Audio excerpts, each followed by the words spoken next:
Okay, welcome to another video. Today we are going to see how you can do min-mode imputation in Python.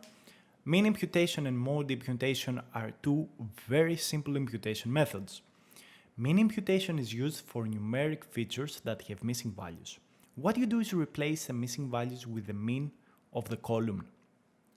Mode imputation is used for categorical features that have missing values, and what you do is replace missing values with the most frequent feature value. So, for example, here x1 is a continuous variable. We find its mean and impute with that. x2 is a categorical one, so we find the mode and impute with that. Mode means most frequent. Again, please learn the mean imputed value and the mode imputed value on the trained data, and then do the imputation on the test data with the train imputation data. So please apply this method by first splitting, learning the imputed values on the trained data, and then applying these values on the test data. So let's see how you can do it in Python.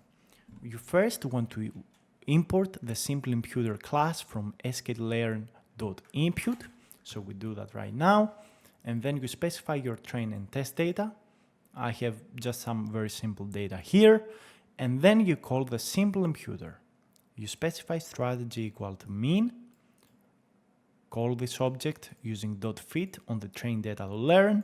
And then you can use the transform on the train and the test data to conduct the imputations. So if we run this, we see that the results contain imputations. We have no missing values no more. And this is absolutely great. So in order to conduct mode imputation, you need categorical variables.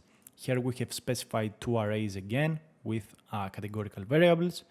Again, we use simple imputer, but we specify strategy equal to most frequent.